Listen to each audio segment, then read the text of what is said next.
Now, here's the family. This is a good shot of that. Reliving one single day in history. I'm standing on the back of the car. Happens every single day for Gerald Blaine, even after 50 years. It's an event in your life that just hangs with you, and you never get it out of your mind.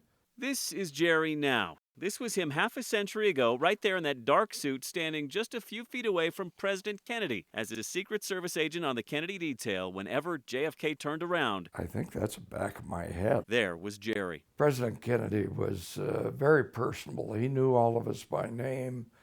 He knew our families, and he'd come by and tell his latest joke. He had the best sense of humor in the world, and he was a delight to be with. So as far as we were concerned, it was like losing a member of your family. His rendezvous with grim destiny begins a little after noontime as his plane lands in Dallas. As fate would have it, Jerry Blaine had left the president's side that morning. He'd gone ahead to Austin, the president's next planned stop. He couldn't be there to try and save JFK, and Jerry's friends who were there had a tough time forgiving themselves. There are very few jobs you can be 100% failure at, and being an agent on the Kennedy detail was you were 100% failure. That one day in November and the days following have in many ways defined Jerry's entire life.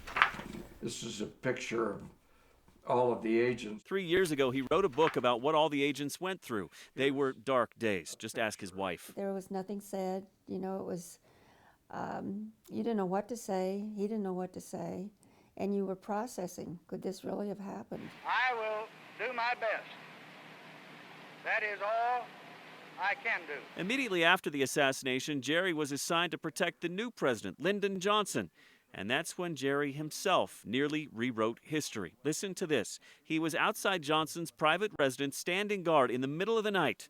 And after 3 sleepless days, he was confused and nearly shot the brand new president. So I heard a noise, and I picked up the Thompson submachine gun and activated it on the top, put it to my shoulder, and around the corner of the house came the new president. So I recognized his profile.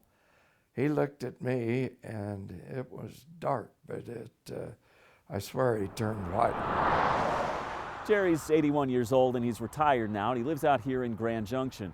But he still travels around and occasionally gives speeches about the assassination, and he still stays in touch with the few agents who are still alive from back then. Unfortunately, there are not too many of them left, and so it gets a little lonely. It was a long time ago, but it seems like only yesterday when you were part of history and still relive it every single day.